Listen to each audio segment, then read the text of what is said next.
저희가 계속 교회에 대한 말씀을 매주 들어왔습니다. 오늘날 우리는 교회의 위상과 평판이 급격히 떨어진 시대를 살아가고 있습니다. 세상은 더 이상 교회가 거룩하기를 기대하지 않아요. 특별히 교회를 다닌다고 해서 더 정직하거나 또 성실할 것도 기대하지 않습니다.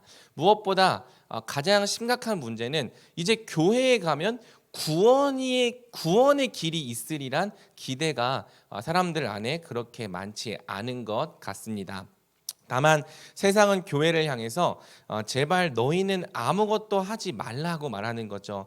우리에게 특별히 코로나 시대를 겪으면서 우리에게 피해 주지 말고 너희끼리나 잘 믿으라, 이런 식으로 교회를 매도하고 손가락질하는 일들이 지난 몇 년간 있어 왔습니다. 지난 2년간 우리 조국교회는 그나마 가지고 있던 위상과 평판을 많이 잃어버린 것 같습니다. 그래서 이제 우리가 그리스도인이라는 사실을 드러내는 것조차 조심스럽게 여겨지는 시대를 살게 된 것 같아요. 어떤 직장에서는 교회 다니는 걸 알면 교회 나가지 말라고 이렇게 대놓고 말하는 상사들도 있었다고 합니다. 하지만 여러분, 저는 그럼에도 불구하고 교회가 세상의 소망이고 세상을 위해 주어진 하나님의 복음임을 계속해서 선포하려고 합니다. 우리 눈으로 보기엔 어떠하든지, 또 오늘날의 교회가 얼마나 많이 무너지고 연약하게 되었든지 교회는 여전히 복음입니다. 왜냐하면 하나님께서 교회를 이 땅에 복음으로 세우셨기 때문입니다. 그러므로 저는 눈에 보이는 현실이 아니라 성경을 의지하여 교회가 여전히 복음임을 담대히 선포하려 합니다.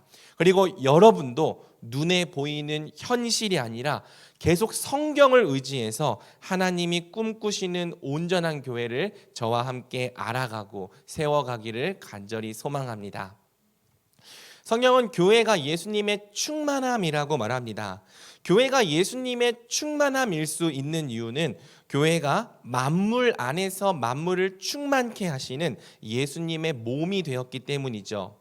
예수님은 우리를 머리 되신 그분의 몸으로 부르시되 각각 그 몸의 지체가 되게 하셨습니다. 각 지체에게 예수님의 뜻대로 은사를 나눠 주셔서 함께 한 몸이 되어 서로를 섬기게 하셨죠.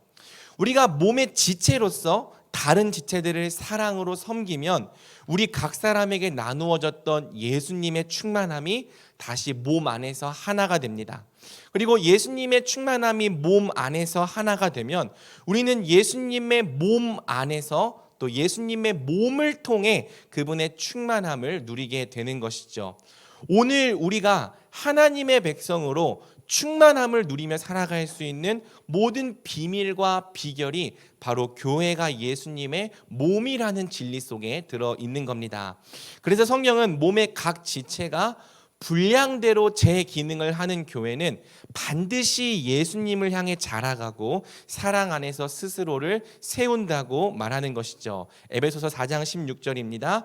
그에게서 온 몸이 각 마디를 통하여 도움을 받음으로 연결되고 결합되어 각 지체의 분량대로 역사하여 그 몸을 자라게 하며 사랑 안에서 스스로 세우느니라.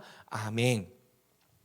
이제 교회에 관한 마지막 주제가 남았습니다. 그것은 우리 교회가 어떻게 예수님의 충만함을 누리는 성경적인 온전한 교회로 자라갈 수 있냐는 주제이죠.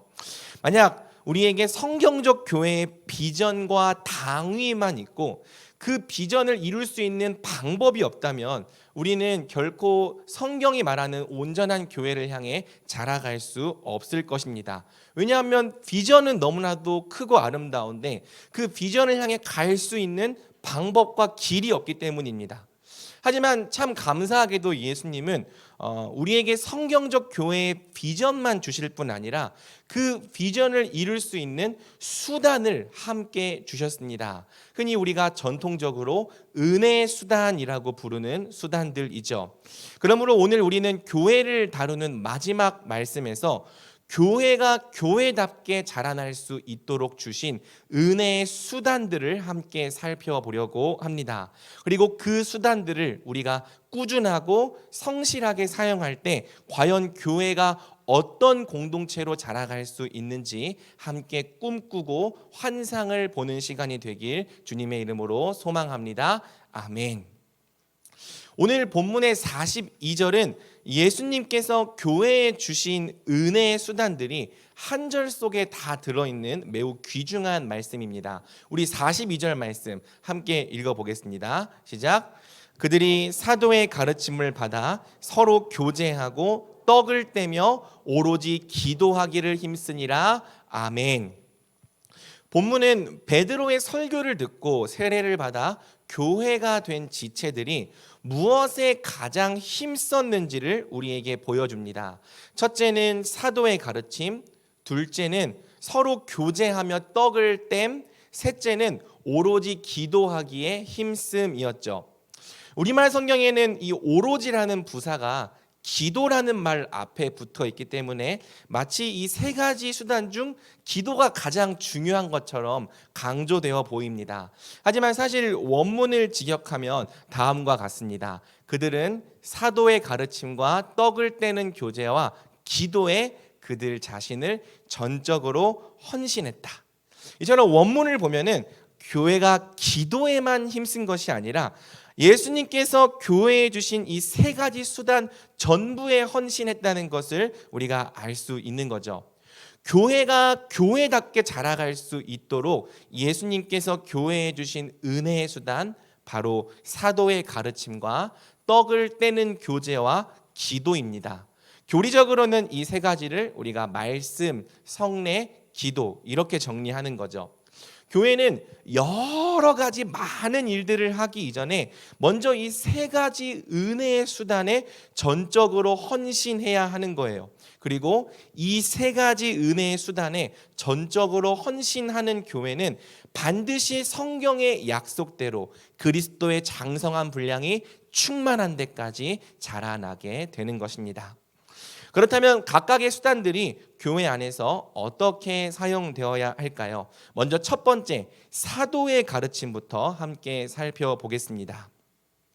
오늘 본문은 첫 번째 은혜의 수단을 그냥 말씀이라고 하지 않고 굳이 사도의 가르침이라고 표현합니다. 말씀 다시 볼까요? 42절, 그들이 사도의 가르침을 받아. 아멘. 이는 교회가 은혜의 수단으로 붙들어야 할 말씀이 그냥 아무 말씀이 아니라 반드시 사도의 가르침이어야 한다는 뜻입니다.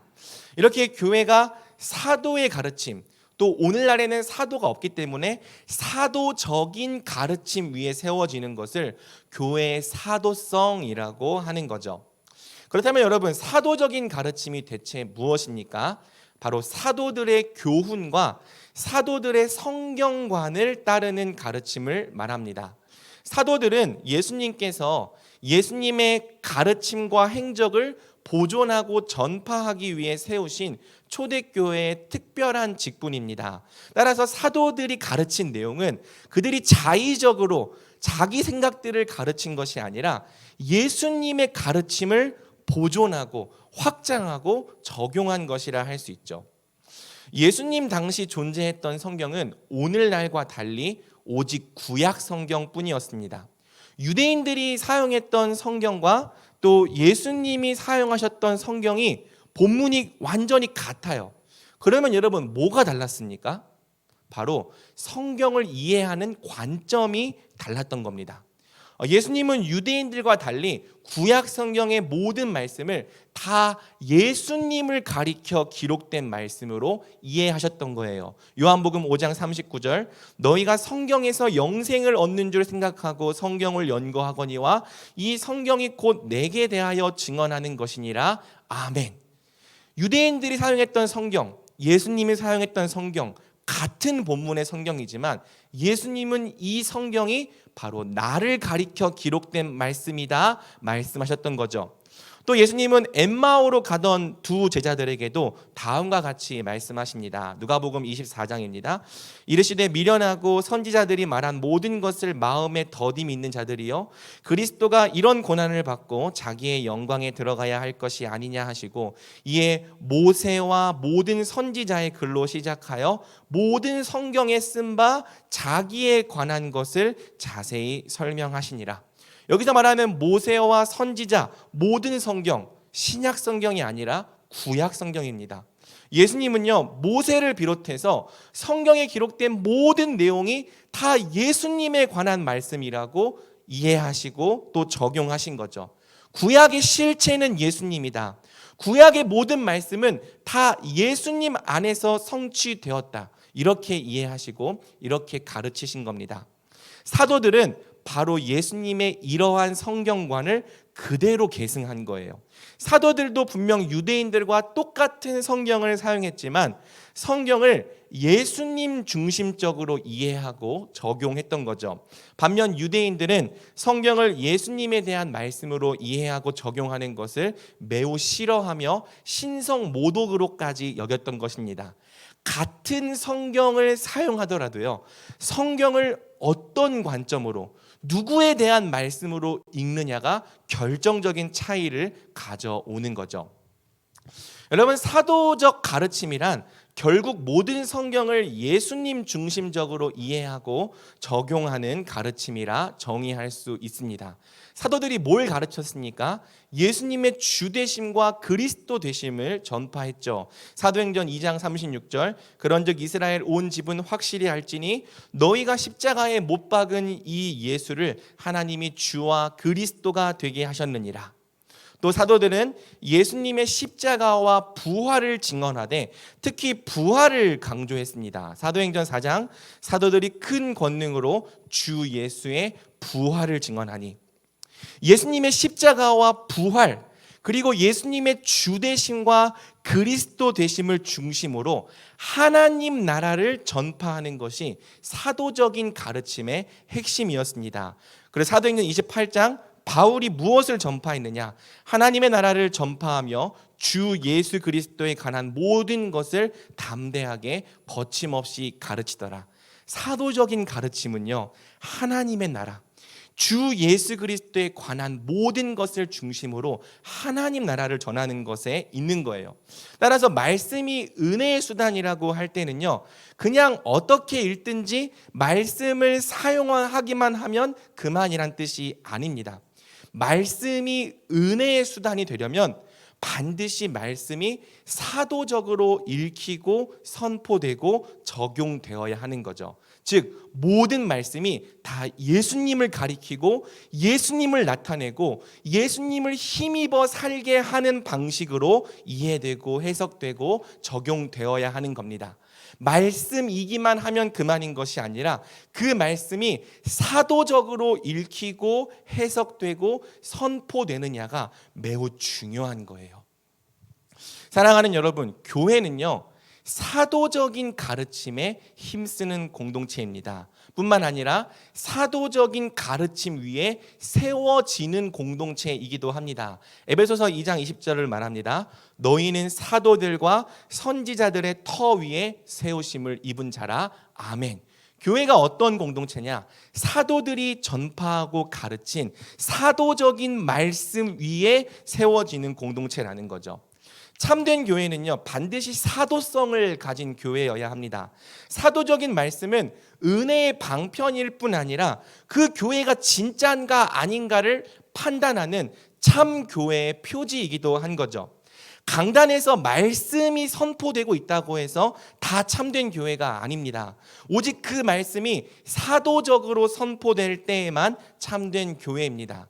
반대로 같은 성경의 본문을 사용한다 할지라도 사도적으로 성경을 읽고 해석하지 않는 교회는 참된 교회라 말하기 어려운 것이죠. 여러분, 이단들도 우리와 똑같은 성경을 사용합니다. 이단들은 다른 성경을 사용하는 게 아니에요. 그런데 그들을 참된 교회라 말하지 않고 이단이라 부르는 이유가 무엇입니까? 바로 사도적으로 성경을 읽지 않기 때문입니다. 사도성이 없는 게 그들을 이단으로 판별하는 기준인 거죠. 또 여러분 16세기 종교개혁의 핵심 과제가 무엇이었습니까? 바로 사도적인 말씀보다 교회의 전통과 권위를 더 강조했던 로마 카톨릭으로부터 오직 말씀, 사도적인 말씀을 다시 회복해내는 것이었습니다. 교회가 붙들어야 할 말씀은 오직 성경 전체를 우리 주 예수 그리스도 중심으로 이해하는 사도적인 말씀입니다. 교회는 사도적인 말씀과 사도적인 고백 위에 세워지는 공동체고요. 또한 사도적인 말씀을 통해서만 예수님의 은혜와 통치를 누릴 수 있는 공동체죠. 그러므로 사랑하는 여러분, 오늘날 우리는요, 우리 교회가 또 우리 자신이 말씀을 사도적으로 읽고 있는지를 반드시 살펴봐야 합니다. 만약 우리가 말씀을 분명히 듣고 있고 읽고 있고 묵상하고 있는데 말씀이 교회를 온전케 하는 은혜의 수단으로 똑바로 작용하지 못하고 있다면 우린 정말 그 말씀이 사도적으로 선포되고 있는지를 확인해 봐야 하는 거죠. 그런데 사랑하는 여러분, 안타깝게도 우리 조국 교회는 바로 이 부분에 빨간색 경고등이 들어와 있는 상태입니다. 분명 교회마다 말씀은 선포되고 있습니다. 말씀이 사용되고 있습니다. 하지만 사도성이 희박해진 거죠. 교회마다 말씀은 분명 차고 넘치지만 사도적인 말씀을 듣기는 너무나도 어려운 기가 막힌 말씀의 기갈의 시대가 도래한 것입니다. 여러분, 사도적인 말씀이 뭡니까? 사도행전에서 바울은 말합니다. 24절, 바울이 의와 절제와 장차 오는 심판을 강론하니 예수님의 십자가와 부활을 통해 얻게 되는 의와 생명, 또 예수님의 주되심, 예수님의 그리스도 되심, 죄 용서, 심판, 성령의 통치를 받는 거룩하고 성결한 삶, 의와 절제, 또 옛 언약과 새 언약, 그리스도를 통한 하나님 나라의 도래, 그리고 하나님 나라의 완성, 바로 이러한 기독교의 핵심 진리들이 사도적인 말씀입니다. 성경 전체, 특히 신약 성경은 오롯이 사도적인 말씀만을 가르치고 있습니다. 그런데 여러분, 지금 제가 나열한 이 사도적인 말씀의 주제들을 들을 때 어떤 생각이 듭니까? 혹시 듣기만 해도 실증이 나고 머리가 아프며 저건 너무 어렵고 내가 알 수 없는 지식이야, 그런 생각이 들지 않습니까? 교회는 분명히 사도적인 말씀 위에 세워지는 사도적인 공동체입니다. 그런데 아이러니하게도요, 사도적인 말씀이 오늘날 교회가 가장 듣기 싫어하는 말씀이 되어버린 거죠. 여러분, 이제 강단에서 예수님의 십자가와 부활을 전하면 은혜를 받는다고 말하는 사람이 그렇게 다수가 아닙니다. 십자가와 부활을 가르치는 게 설교자에게 부담스러워요. 왜냐하면요, 십자가와 부활을 말하면 그거 이미 다 아는 얘기라며 잘 들으려 하지 않는 경우가 많기 때문이죠. 또 죄와 심판과 의와 절제와 하나님 나라와 종말과 주의 재림에 관한 말씀을 전하면요, 그건 너무 이론적이고 추상적이고 신학적이고 비실용적이고 현실과 동떨어져 있다고 말하는 겁니다. 그래서 교회에서 가장 인기 없는 설교, 또 가장 재미없는 설교가 성경에 있는 말씀을 그대로 전하고 가르치는 사도적인 설교가 되어버린 거예요. 그래서 목회자들도 사도적인 말씀을 잘 전하려 하지 않고요, 성도들도 사도적인 진리에는 거의 무관심하고 또 무지한 암담한 시대가 도래해버린 거죠. 그러면 여러분, 강단에서 사도적인 말씀 대신 뭐가 선포되고 있습니까? 윤리가 선포됩니다. 심리학과 교육학이 선포됩니다. 인사이트와 감동적인 예화가 선포됩니다. 기독교적인 철학이 선포됩니다. 사도적인 말씀을 들을 때는요, 눈을 감고 졸던 사람들이 기독교적 윤리, 심리학, 교육학, 인사이트, 철학을 들을 때는요, 이거 나한테 꼭 필요한 지식이야, 눈에 불을 켜고 환호하며 듣는 거죠. 여러분, 기독교적 학문 자체는 절대 나쁜 게 아니에요. 꼭 필요하고 반드시 연구되어져야 하는 매우 귀중한 자산입니다. 그런데 여러분, 분명히 아셔야 되는 것은 이런 종류의 지식이 사도적인 말씀은 아니라는 것입니다. 만약에 이런 부류의 지식들이 한두 번이 아니라 강단의 대부분을 점령해버리고 또 강단에서 사도적인 말씀 대신에 이런 지식들이 항상 선포되기 시작한다면 더 이상 교회는 교회로 존재할 수가 없게 되는 거예요. 여러분, 예를 들어서 아브라함이 자기 아내를 여동생이라고 속였던 본문, 우리는 이 본문을 통해서 순간적인 거짓말이 가져오는 치명적인 결과, 윤리를 말할 수 있습니다. 그런데 여러분, 그게 사도적인 가르침은 아니라는 거예요. 또 여러분, 이삭과 리브가가 에서와 야곱을 편애했다는 본문을 가지고요, 부모의 편애가 자녀들에게 미치는 자녀들의 인격에 미치는 심리적인 영향에 대해서 말할 수 있어요. 그런데 여러분, 그게 사도적인 가르침은 아니라는 겁니다. 다니엘이 뜻을 정했다는 본문을 가지고요, 인생 설계와 뜻을 정하는 결단의 중요성을 말할 수 있습니다. 다윗이 물맷돌을 잘 던졌다는 본문을 가지고 또 아브라함이 평소에 집에서 사람들을 기르고 훈련했다는 본문을 가지고 철저한 준비와 훈련의 중요성에 대해서 말할 수 있어요. 자기 개발을 말할 수 있다고요. 그런데 그게 사도적인 가르침은 아니라는 거죠. 성경을 가지고 정말 별의별 얘기를 다 할 수 있습니다. 리더십, 효과적인 인간관계, 자녀의 양육 방법, 내면의 상처 치료, 인생의 경영 철학, 다양한 이야기들 할 수 있고요. 또 그러한 지식들이 유용하고 필요할 때가 분명히 있습니다. 그런데 이러한 지식들이 사도적인 가르침을 대신해 버릴 때 교회는요, 예수님의 은혜를 제대로 누리지 못할 뿐 아니라 정체성까지 잃어버리게 되는 거죠. 사도성을 잃어버린 교회는 생명까지도 함께 잃어버리게 되는 겁니다. 사랑하는 여러분, 교회가 전하고 가르쳐야 할 말씀은 결코 세밭이나 테드나 아침마당에서 들려질 법한 강연 정도여서는 안 됩니다. 그 말씀에서 기독교적인 말과 표현들 다 제거했을 때 그 내용 가지고 그대로 세밭이나 테드나 아침마당이나 대학 강당에서 똑같이 강연해도 되는 내용이라면 그 말씀이 정말 우리에게 생명을 주는, 구원을 주는 사도적인 말씀인가를 물어봐야 하는 거죠. 여러분, 성경은 우리에게 개선을 말하는 책이 아니에요. 네가 이거 몰라서 좀 못 살고 있는데 이런 깨달음 얻으면, 이런 지식 얻으면 네가 좀 더 잘 살 수 있다, 인생의 개선에 대해서 말하고 있는 책이 아닙니다. 성경은요, 결코 구원받을 수 없는 죄인을 향한 하나님의 은혜를 말하는 책이에요. 심판을 받아 마땅한 죄인들이 어떻게 예수님을 통해 구원받는지, 또 구원받는 삶을 살아갈 수 있는지, 예수님을 통한 구원을 말하는 책입니다. 죄인인 우리를 위해서, 아무것도 할 수 없는 무능력한 죄인인 우리를 위해서 내가 뭘 해야 할지를 말하기 전에 예수님이 우리를 위해 뭘 하셨는지, 지금 예수님이 우리를 위해 뭘 하고 계시는지 예수님을 나타내주고 예수님을 가르쳐 주어서 우리로 하여금 예수님을 믿게 하는 책이에요. 성경이 우리로 하여금 예수님을 보게 하고 예수님을 알게 하고 예수님을 믿게 하고 예수님을 힘입어 살게 하기 때문에 은혜의 수단이 되는 겁니다. 그런데 여러분, 만약 교회마저 예수님을 전하지 않는다면, 교회마저 예수님에 대해 들려주지 않는다면 사람들은 대체 어디서 예수님을 들을 수 있습니까?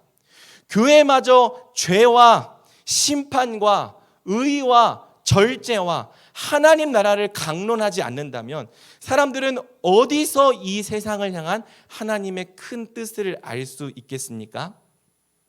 안타깝게도 오늘날 우리 조국 교회에 분명 말씀은 많은데 정작 예수님을 전하는 설교는 희귀해졌습니다. 사람들도 예수님을 전하는 설교보다는 내게 유용하고 필요한 지식, 실용적인 지식, 인사이트, 윤리, 철학들을 더 좋아하게 되었습니다. 여러분, 이런 상황을 두고 선지자 예레미야는 다음과 같이 말합니다. 선지자들은 거짓을 예언하며 제사장들은 자기 권력으로 다스리며 내 백성은 그것을 좋게 여기니 마지막에는 너희가 어찌하려느냐. 목회자부터 사도적인 말씀을 전하지 않고 또 성도들도 사도적인 말씀보다 기타 유사 말씀들을 더 좋아하고 듣기 원한다면 결국 교회는 마지막에 어떻게 되겠습니까? 그러므로 저는 우리 청년부가 말씀을 은혜의 수단으로 붙들되 특히 사도적인 가르침에 힘쓰는 공동체가 되기를 간절히 소망합니다. 말씀을 어떻게 읽는지, 묵상 어떻게 하는지, 연구 어떻게 하는지 이것도 굉장히 중요합니다. 여러분들에게 나누고 가르칠 계획을 갖고 있습니다. 그런데 그러한 방법 이전에 말씀을 우리가 정말 무엇으로 이해해야 되는가, 이러한 이 분명한 관점을 우리가 가지지 않으면 말씀이 우리에게 은혜의 수단으로 바르게 작용하기가 어려울 것입니다. 여러분, 만약 우리 조국 교회가 유행을 따르지 않고 사람들이 좋아하든 싫어하든 또 때를 얻든지 얻지 못하든지 사도적인 말씀을 꾸준히 전했다면 이미 교회가 반석 위에 굳게 섰을 거예요. 또 지금도 그렇게 해서 잘 서 있는 교회가 많습니다. 사랑하는 여러분, 저는 아직 늦지 않았다고 믿습니다. 우리 교회가 또 우리 청년부가 사도적인 말씀에 힘쓴다면 반드시 진리 위에 굳게 서게 될 것입니다. 교회가 교회답게 살 수 있는 모든 능력과 은혜는 오직 사도적인 가르침, 예수님을 증언하는 말씀에서 나오는 거죠. 사도행전 4장 33절, 사도들이 큰 권능으로 주 예수의 부활을 증언하니 무리가 큰 은혜를 받아. 사도들이 예수님의 부활을 증언할 때 무리가 큰 은혜를 받았다고 말합니다. 여기서 말하는 은혜는 감동적인 영화를 봤거나 감동적인 예화를 들었을 때 느끼는 어떤 순간적인 마음의 감동, 그런 은혜를 말하는 게 아니에요. 성경이 말하는 은혜는요, 우리가 예수님의 통치에 순종할 수 있게 하는 실제적인 능력입니다. 참된 은혜가 우리에게 주어진다면 우리는 말씀대로 살 수 있게 돼요. 그리고 그 능력은 반드시 말씀이 바르게 선포될 때에만 주어지는 거죠. 그래서 말씀의 바른 선포, 사도적인 말씀의 선포는 교회가 세워지는 기초이고 교회를 살리는 생명줄이고 또 교회의 은혜를 공급하는 탯줄인 것입니다. 그러므로 사랑하는 청년부 여러분, 우리 사도적인 말씀에 정말 힘을 써봅시다. 내가 원하는 답을 내놓으라고 말하기 전에, 또 내가 듣고 싶은 주제를 들으려 하기 전에 먼저 하나님께서 우리에게 주신 사도적인 말씀에 힘써 보기 원합니다. 성경에 기록된 예수님의 인격, 예수님의 사역, 또 예수님을 중심으로 한 모든 하나님 나라의 복음을 우리가 힘써 배워가기 원합니다. 예수님의 말씀이 우리 삶을 지배하고 다스리게 합시다. 예수님께서 우리 인생의 주인과 답이 되게 합시다. 이것이 바로 은혜의 수단 중 첫 번째, 말씀의 바른 사용입니다. 여러분, 두 번째 수단은요, 서로 교제하며 떡을 떼는 것입니다. 이것을 교리적인 용어로 바꾸면 성도의 교제와 성찬이라고 하는 거죠. 경우에 따라서는 이 둘을 분리하기도 하지만 우리는 함께 하나로 이해해 보려고 합니다. 성도의 교제와 성찬이 어떻게 우리에게 은혜의 수단이 됩니까? 오늘 본문의 44절에서 46절은 교회가 서로 교제하며 떡을 뗐다는 말씀의 의미가 무엇인지를 구체적인 모습으로 보여줍니다. 우리 함께 읽어보겠습니다. 시작. 믿는 사람이 또 날마다 마음을 같이하여 성전에 모이기를 힘쓰고 집에서 떡을 떼며 기쁨과 순전한 마음으로 음식을 먹고. 여러분, 이 말씀처럼 교회가 서로 교제하기에 힘썼다는 것은요, 첫째, 모이기를 힘쓰고, 둘째, 각 사람의 필요를 채우기에 힘쓰고, 셋째, 떡을 떼기에 힘썼다는 내용으로 정리해 볼 수 있습니다. 우리가 매 사도신경마다 성도의 교제, 성도의 교통을 믿는다고 고백할 때 우리는 바로 이 세 가지 일에 힘쓸 것을 고백하고 결단하는 것이죠. 먼저 여러분, 성도의 교제가 갖는 특징은 모이기에 힘쓴다는 것입니다.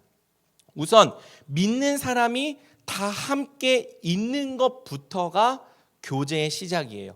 날마다 마음을 같이 해서 성전에서 모이고, 성전에서 모였다는 건 공적인 모임에 힘썼다는 뜻입니다. 또 집에서도 모이기에 힘쓰고, 이건 사적 모임에 힘썼다는 뜻이겠죠. 모이고 공적으로도 모이고 사적으로도 모이고 계속 모이는 것이 성도의 교제를 실천하는 방법입니다. 왜? 몸의 지체로서 서로를 섬기고 은사로 교통하는 삶은 일단 모이지 않으면 시작조차 될 수 없기 때문이죠. 여러분, 애초에 모이지를 않는데 서로의 필요를 채우며 함께 한 몸으로 사는 삶이 가능하겠습니까? 우린 자주 모여야지만 서로의 필요를 알 수 있습니다. 뭐가 부족한지, 뭐가 필요한지 모여야 알 수 있습니다. 자주 모여야지만 함께 예배할 수 있고요. 함께 모여야지만 하나님의 가족으로 살 수 있어요. 반대로 모이는 것부터 안 되어버린다면 우린 하나님께서 교회의 몸과 지체들을 통해 베푸시는 은혜를 경험할 길이 없는 거죠. 그래서 히브리서 10장 25절은 모이는 것부터가 교회의 사명이라고 말합니다. 우리 함께 읽어볼까요? 시작. 모이기를 패하는 어떤 사람들의 습관과 같이 하지 말고 오직 권하여 그날이 가까움을 볼수록 더욱 그리하자. 아멘. 교회는 부흥의 때일수록 많이 그리고 자주 모였어요. 은혜 받은 다음에 나타나는 결과가 뭐입니까? 계속 모이는 거죠. 모이고 모였는데 또 모이고 싶은 것. 그런데 여러분, 침체된 때의 가장 중요한 특징이 뭐예요? 안 모이는 거예요. 잘 모이지 않는 거죠. 그래서 얼마나 많이 또 자주 모이는가가 우리 공동체의 영적 건강과 성숙함을 가늠할 수 있는 하나의 중요한 기준이라 할 수 있습니다. 여러분, 코로나로 교회가 그동안 모이지 못했을 때 크게 침체될 수밖에 없었던 이유도 바로 여기에 있는 거죠. 모이는 것 자체가 하나님의 은혜를 받는 중요한 수단이에요. 그래서 모이지 못하면 교회는 당연히 침체되는 겁니다. 우리 청년부가 코로나 이후로 자꾸 모이는 것을 권면하고 또 야유회 가자, MT 가자, 목장 아우팅 하자, 체육대회를 한번 모여서 몸을 좀 부딪혀보자, 이런 사역을 권하고 준비하는 이유도 바로 여기에 있습니다. 교회 돈 가지고 놀려고 하는 게 아니에요.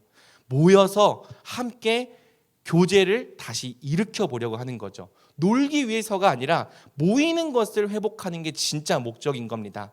그래서 여러분, 우리 청년부가 이러한 모임과 사역의 목적을 분명히 알았으면 좋겠어요. 난 거기 가서 어울리는 거 별로 안 좋아해. 운동하는 거 별로 안 좋아해. 이렇게 안 좋아해서 안 간다. 그러면 모임의 목적을 잘 알지 못하는 겁니다. 우리가 모이려고 하는 것은요, 우리가 노는 걸 좋아해서가 아니라, 운동을 잘해서가 아니라, 어디 가서 무슨 레저를 하는 걸 좋아해서가 아니라 다시 모이기 위해서, 모이는 것 그 자체가 목적인 거죠. 우리 청년부가 이러한 모임의 목적을 분명히 알고 다시 모이는 데 힘써주길 주 안에서 권면합니다. 그렇다면 모이는 것만으로 충분한가? 여러분, 그렇지 않아요. 성도의 교제가 단지 모이는 것뿐이라면 세상의 모임과 별 다를 게 없겠죠. 성도의 교제가 세상의 모임과 구별되는 이유는 바로 그 모임 안에 서로의 필요를 채우는 것과 성찬이 있기 때문입니다. 성도는 교제를 통해 서로의 필요를 채우는 일에 힘써야 합니다. 성도가 자주 모여야 하는 이유가 바로 이것 때문이에요. 성도 각 사람이 예수님의 몸을 통해 부족함을 채움받을 수 있도록 교회는 모일 때마다 서로의 필요를 채워줘야 하는 거죠. 그 서로의 필요를 채우는 일이 본문에는 모든 물건을 서로 통용하고 재산과 소유를 팔아 각 사람의 필요에 따라 나눠주는 모습으로 표현되는 것입니다. 여러분, 흔히 우리가 이 말씀을 볼 때 자꾸 돈 문제로 생각을 해요. 그래서 이 말씀을 부담스럽게 여기고 돈과 물질을 나누는 건 지금의 내 믿음의 수준으로는 실천할 수 없는 일이야, 이렇게 생각합니다. 그런데 여러분, 우리가 채워줘야 할 서로의 필요는 단지 돈과 물질에만 국한되지 않습니다. 돈과 물질은 채워줘야 할 한 부분에 불과한 거죠. 여러분, 교회는요, 돈과 물질에만 가난한 사람이 아니라 지식에 가난한 사람도 많아요. 진리에 가난한 사람도 많습니다. 어떤 사람은 관계에 가난하고요, 어떤 사람은 사회성이 남들보다 좀 덜 발달되고 부족할 수 있어요. 어떤 사람은 돈은 많은데 사람들을 사랑으로 섬겨보고 섬김 받는 일에 여전히 초보일 수 있습니다. 어떤 사람은 정서적으로 굉장히 메말라 있을 수도 있고요. 어떤 사람은 영적으로 크게 가난할 수 있습니다. 여러분, 그것을 스스로 만들어내지 못하기 때문에 그런 가난함에 젖어 살게 되는 거죠. 교회는요, 돈과 물질뿐만 아니라 우리가 정말 하나님의 형상으로 온전하게 사는 데 필요한 모든 부분을 서로 채워줘야 하는 겁니다. 그럼 여러분, 이런 질문이 나올 수 있겠죠. 아니, 우리가 어떻게 서로의 그런 부분을 채워줄 수 있습니까? 우린 그런 훈련 받아본 적이 없습니다. 여러분, 교회에 놀라운 비밀이 있어요. 바로 우리가 함께 모이기를 힘쓰기만 하면, 또 함께 같이 있기만 하면 대다수의 것들이 자연스럽게 나눠지고 교통된다는 점입니다. 다른 지체들의 필요를 채워줘야 한다고 해서 꼭 그 부분을 내가 어떻게 해야 될지 고민하고 연구해야 하는 것만은 아니에요. 그저 우리가 다른 지체들을 사랑하고 또 호의적으로 대하는 마음으로 함께 있기만 해도요, 우리가 가진 많은 부분들이 다른 지체에게 자연스럽게 나눠집니다. 서로를 사랑과 진실함으로 대할 줄 아는 성도의 공동체는요, 그저 함께 있는 것만으로도 자연스럽게 서로에게서 배우고 서로에게서 부족한 부분을 채우게 되는 거죠. 그래서 여러분, 이러한 은혜의 수단을 교회 안에서 가장 구체적이고 실제적으로 실천하는 방법이 바로 소그룹 또는 목장이라고 할 수 있는 거예요. 우리가 목장 모임을 하는 이유는요, 친목하기 위해서가 아니라 또 그냥 말씀만 공부하기 위해서가 아니라 그 안에서 성도의 교제가 일어나게 하려는 것입니다. 여러분이 그저 목장에 나와서 다른 지체들과 함께 있기만 해도 여러분이 가진 많은 것들이 자연스럽게 목장 안에서 나눠지고 교통되는 거죠. 그리고 여러분은 그저 목장 안에서 다른 지체들과 함께 있는 것만으로도 여러분의 지식과 여러분의 정서와 여러분의 마음과 또 여러분의 영적인 필요를 채워주시는 하나님의 은혜를 바로 그 그룹 안에서 경험하게 되는 겁니다. 그래서 저는 여러분들이 목장 모임을 옵션이라고 생각하지 않으면 좋겠어요. 목장이 오히려 하나님께서 우리에게 은혜를 베푸시는 매우 강력한 수단이라고 그렇게 믿기를 소망합니다. 성도의 교제가 우리 삶 가운데 은혜의 수단이 되려면요, 우린 반드시 교회 안에 속해야 되고요, 이 교회라고 하는 대그룹뿐만이 아니라 목장이라고 하는 소그룹 안에 속해야 되는 거죠. 여러분이 목장 안에서 서로에게 마음을 열고 사랑과 진실함으로 대하기만 한다면 여러분은 목장 안에서 정말 많은 은혜를 얻게 될 것입니다. 또 여러분, 다음으로 결정적으로 성도의 교제가 세상의 모임과 다를 수 있는 이유는요, 그 안에 떡을 떼는 교제, 곧 성찬이 있기 때문입니다. 오늘날 우리는 1년에 두세 차례 정도 성찬을 행하는데요, 초대교회는 사실 모일 때마다 성찬을 행했습니다. 성찬이 어떤 의식입니까? 예수님의 살과 피를 기념하고 믿음으로 그리스도를 먹고 마시는 의식이죠. 그리고 더 나아가서는 우리가 하나의 떡과 하나의 포도주를 마심으로써 우리가 주 안에서 한 몸임을 확인하는 의식이 성찬입니다. 그래서 성찬을 성경적으로 행하면요, 단순히 예수님과의 관계만 좋아지는 것이 아니라 우리가 하나의 예수 그리스도를 먹고 마시는 주 안에서 한 몸이고 한 가족이구나, 교회적인 삶까지도 일어나게 되는 거죠. 그러면 우리가 모일 때마다 성찬을 행해야 됩니까? 그렇지 않습니다. 그렇게 하기 어려워요. 하지만 성찬의 정신은 늘 실천할 수 있습니다. 바로 우리가 모일 때마다 성찬을 행하진 않더라도 우리의 교제 속에 예수님이 있게는 할 수 있는 거죠. 예수님이 우리 교제의 중심이 되게 하고요, 함께 예수님을 나누며 우리가 주 안에서 한 몸임을 고백할 수 있는 겁니다. 여러분, 만약 성도의 교제 속에서 이러한 성찬의 의미, 함께 예수 그리스도를 나누며 한 몸됨을 확인하는 일이 빠져버린다면 그것은 온전한 성도의 교제가 될 수 없습니다. 우리는 교제 가운데 정말 많은 일을 할 수 있지만 함께 예수님을 말하고 예수님을 나누며 예수님을 먹고 마시는 일을 빠뜨려서는 안 되는 거죠. 그런데 참 안타깝게도 우리의 교제가 여기까지 가지 못할 때가 정말 많은 것 같아요. 분명 신자들의 모임이고 또 신자들의 교제인데도요, 예수님이 우리 교제의 중심에 있지 못하고 저 멀리 밀려날 때가 많은 거죠.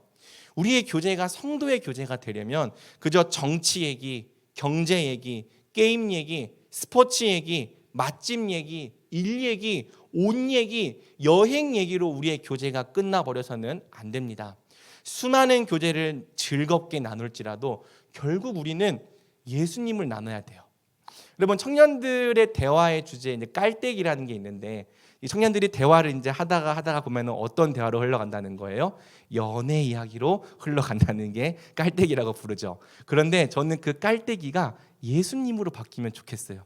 대화를 해보다가 결국에는 예수님을 나누고 예수님을 말하고 또 예수님이 내게 베푸신 은혜, 예수님께서 내게 알려주신 진리, 이러한 예수님을 나누는 깔때기, 우리 청년부의 깔때기가 예수님이면 좋겠습니다. 예수님을 우리 교제의 중심에 놓는 것, 이것이 성찬의 정신을 우리 교제 가운데 있게 하는 방법이죠. 정리하면 모이기에 힘쓰고 모일 때마다 서로의 필요를 자연스럽게 채우고 그리스도를 함께 나누는 것이 성도의 교제입니다. 우리가 성도의 교제를 이렇게 행한다면 이 성도의 교제가 하나님의 은혜를 체험받는 강력한 수단으로 우리에게 작용하는 거죠. 마지막으로 기도에 대해서 좀만 짧게 살펴봅시다. 하나님께서 교회에 주신 마지막 수단은요, 기도입니다. 성도의 교제가 다른 지체들과의 교제를 통해 은혜를 받는 수단이라면 기도는 하나님과의 교제를 통해 은혜를 체험받는 수단이라 할 수 있죠. 우리는 기도를 통해 하나님의 법에 순종할 수 있는 실질적인 은혜와 능력과 힘을 공급받습니다. 따라서 기도에 힘쓴다는 것은 그 자체로 우리가 하나님 아버지와 주 예수 그리스도의 은혜를 의존한다는 의미가 되는 것입니다. 여러분, 기도에 있어서 중요한 것은요, 기도를 얼마나 많이 하냐도 있지만 기도를 통해 무엇을 구하냐라고 할 수 있습니다. 많은 경우에 우리가 기도를 그저 내가 원하는 것을 달라고 구하는 소원 제출 정도로 생각합니다. 그래서 지금 내 삶에 별로 부족한 게 없다고 생각되면 어떻게 말합니까? 나는 기도 제목이 요즘 없어요. 아니면 그냥 내 기도 제목은 나와 내 가족의 행복과 건강입니다. 우리가 그렇게 말하는 거죠. 그런데 여러분, 성경적인 기도는요, 단순히 소원 제출이라기보다는 하나님의 뜻에 순종할 힘과 은혜를 구하는 행위라 할 수 있습니다. 우리의 기도에는 뭘 달라는 기도보다 내가 하나님의 뜻에 순종할 수 있도록 힘과 능력을 더하여 달라는 내용이 훨씬 더 많아야 하는 거죠. 예수님께서 가르쳐 주신 기도가 그렇습니다. 주기도문은 뭘 달라는 기도를 하기 이전에 먼저 하나님 나라를 구하는 거예요. 하나님의 뜻이 나와 우리 교회와 이 땅 가운데 이루어지기를 구하는 거죠. 마찬가지로 예수님은 마태복음 6장 33절에서도 기도를 다음과 같이 가르치셨습니다. 그런즉 너희는 먼저 그의 나라와 그의 의를 구하라. 그리하면 이 모든 것을 너희에게 더하시리라. 아멘. 우리가 뭘 받기 위해 기도하는 것에 앞서서 우리는 순종할 힘과 거룩하게 살 능력을 얻기 위해 기도해야 하는 거죠. 그러니까 기도에 힘쓰지 않는다는 것은요, 별로 거룩하게 살 마음이 없다는 것과 같을 수 있습니다. 돌아보셔야 합니다. 반대로 우리가 정말 은혜를 따라 예수님의 통치를 본받아 살아가기 원한다면 우린 반드시 기도에 힘써야 하는 거죠. 교회가 오로지 기도에 힘쓰는 이유는 주의 말씀에 더욱 순종함으로 우리 가운데 하나님 나라를 이루기 위해서입니다. 그러므로 우리는 예수님의 통치에 더욱 순종하고자 힘써 기도해야 하는 거죠. 성경은 우리가 이렇게 은혜의 수단에 전적으로 헌신할 때 교회가 어떤 공동체까지 자라가는지를 다음과 같이 증언합니다. 우리 사도행전 4장 32절에서 35절 우리 한 목소리로 함께 읽어보겠습니다. 시작. 믿는 무리가 한 마음과 자기 것이라 하는 이가 하나도 없더라. 사도들이 큰 권능으로 주 예수의 부활을 증언하니 무리가 큰 은혜를 받아 그 중에 가난한 사람이 없으니. 네, 여기까지요. 여러분, 이 말씀을 보면요, 초대교회에는 두 가지가 없었습니다. 첫째, 자기 재물을 조금이라도 자기 것이라 하는 이. 그리고 둘째, 그 중에 가난한 사람. 여러분, 이 표현은요, 교회가 지금까지 이 땅에 존재한 적이 없었던 초월적인 공동체임을 의미하는 표현입니다. 여러분, 세상은 어떻게 삽니까? 세상은 다 자기를 위해 살아요. 자기를 위해 재물을 쌓고 자기를 위해 재물을 사용하는 것이 너무나도 당연합니다. 그 재물을 굳이 나누려 하지 않는 거죠. 또 여러분, 세상에는요, 가난한 자가 결코 사라지지 않습니다. 어떤 법도, 어떤 정권도, 어떤 철학도, 어떤 제도도 가난한 자를 사라지게 하지는 못해요. 그래서 가난은 나라님도 해결할 수 없다는 그런 속담이 우리에게 있는 거죠. 그런데 여러분, 초대교회는요, 이 불가능한 일들을 가능하게 했어요. 이 두 가지를 없앴어요. 자기 재물을 조금이라도 자기 것이라 주장하지 않는 초월적인 방법으로 가난한 자가 없는 초월적인 공동체를 이뤄냈던 것입니다. 여러분, 여기서 가난한 자가 없었다는 표현은요, 그냥 이상과 어떤 꿈, 비전을 말하는 게 아니라 구약 성경의 성취를 뜻하는 말입니다. 신명기 15장 4절에서 5절, 네가 만일 내 하나님 여호와의 말씀만 듣고 내가 오늘 내게 내리는 그 명령을 다 지켜 행하면 내 하나님 여호와께서 내게 기업으로 주신 땅에서 네가 반드시 복을 받으리니 너희 중에 가난한 자가 없으리라. 하나님은요, 너희가 내 법에 순종하는 나의 나라, 하나님 나라의 삶을 살게 된다면 너희가 반드시 복을 받아 가난한 자가 없게 될 거라 말씀하신 거죠. 그런데 이 약속이 지금 성경은 함께 한 몸으로 사는 교회를 통해 성취되었다고 말하는 겁니다. 어떤 방식으로? 모든 사람이 다 부자 되는 세상적인 방식이 아니라 내 이웃을 내 몸처럼 사랑하는 초월적인 방법으로 이 말씀을 이뤄냈다고 성경은 말하는 거죠. 여러분, 예수님의 은혜는요, 우리를 사랑하게 합니다. 탐욕과 자기 사랑을 내려놓고 다른 지체들을 내 자신과 같이 사랑하게 돼요. 정말 우리가 은혜 받았다는 증거가 뭐예요? 다른 지체들을 사랑하는 마음이 우리 가운데서 샘솟는 겁니다. 그리고 여러분, 교회 안에 은혜가 지속적으로 끊기지 않고 풍성하게 주어지기만 하면 교회는 점점 더 서로를 자기 몸처럼 사랑하는 초월적인 공동체가 되어가는 거죠. 그리고 교회가 초월적인 사랑을 행하게 되면 바로 교회를 통해 와, 하나님 나라가 진짜 있구나. 하나님 나라가 이 땅에 들어와 있구나. 하나님 나라가 분명하고 풍성하게 드러나게 되는 겁니다. 우리가 서로를 초월적으로 사랑하면 세상은 예수님이 정말 살아계심을, 또한 우리가 그분의 제자임을 분명히 알게 될 것입니다. 그리고 세상은 그러한 교회를 보며 하나님 나라의 실제를 맛보고 주님께 돌아오게 되는 거죠. 우리 사도행전 2장 47절 함께 선포하는 마음으로 읽어보겠습니다. 마지막입니다. 하나님을 찬미하며 또 온 백성에게 칭송을 받으니 주께서 구원받는 사람을 날마다 더하게 하시니라. 아멘. 서로 사랑하는 초월적인 삶으로 살아가는 공동체는요, 하나님 나라를 드러내며 구원받는 사람을 날마다 더하게 하는 공동체가 되는 것입니다. 말씀 맺겠습니다. 사도적인 말씀, 성찬을 포함한 성도의 교제, 하나님 나라의 통치와 의를 구하는 기도, 이 세 가지가 주께서 교회에 주신 은혜의 수단입니다. 우린 다른 여러 가지 일들을 하기 전에 먼저 이 세 가지 수단에 전적으로 헌신해야 돼요. 그것이 주님의 명령이기 때문이죠. 이 세 가지 수단에 정말 성실하고 꾸준히 헌신하는 교회는요, 점점 더 은혜가 풍성하여져서 하나님 나라를 드러내는 초월적인 공동체로 자라갈 것입니다. 반대로 이 세 가지 수단에 거의 힘쓰지 않는 교회는요, 그 어떠한 방법으로도 온전한 교회로 자라날 방법이 없을 것입니다. 그러므로 우리 청년부가 정말 이 수단들의 최선을 다하고 있는지 정직하게 돌아보면 좋을 것 같아요.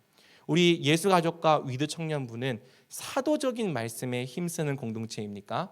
또 성도의 교제, 함께 모이기를 힘쓰고 서로의 필요를 채우고 예수님을 나누기 위해 힘쓰는 공동체입니까? 또 주의 말씀에 순종하기 위해서 날마다 힘써 은혜를 간구하는 공동체입니까? 혹시 우리 공동체는 이 세 가지 중 어느 한 가지도 제대로 실천하지 못하고 있는 공동체는 아닙니까? 사랑하는 우리 청년부 여러분, 우리가 이 은혜의 수단들에 다시 힘써 봅시다. 우리 정말 같이, 혼자는 못하니까, 혼자 하기 어려우니까 함께 말씀과 교제와 기도를 일으켜 봅시다.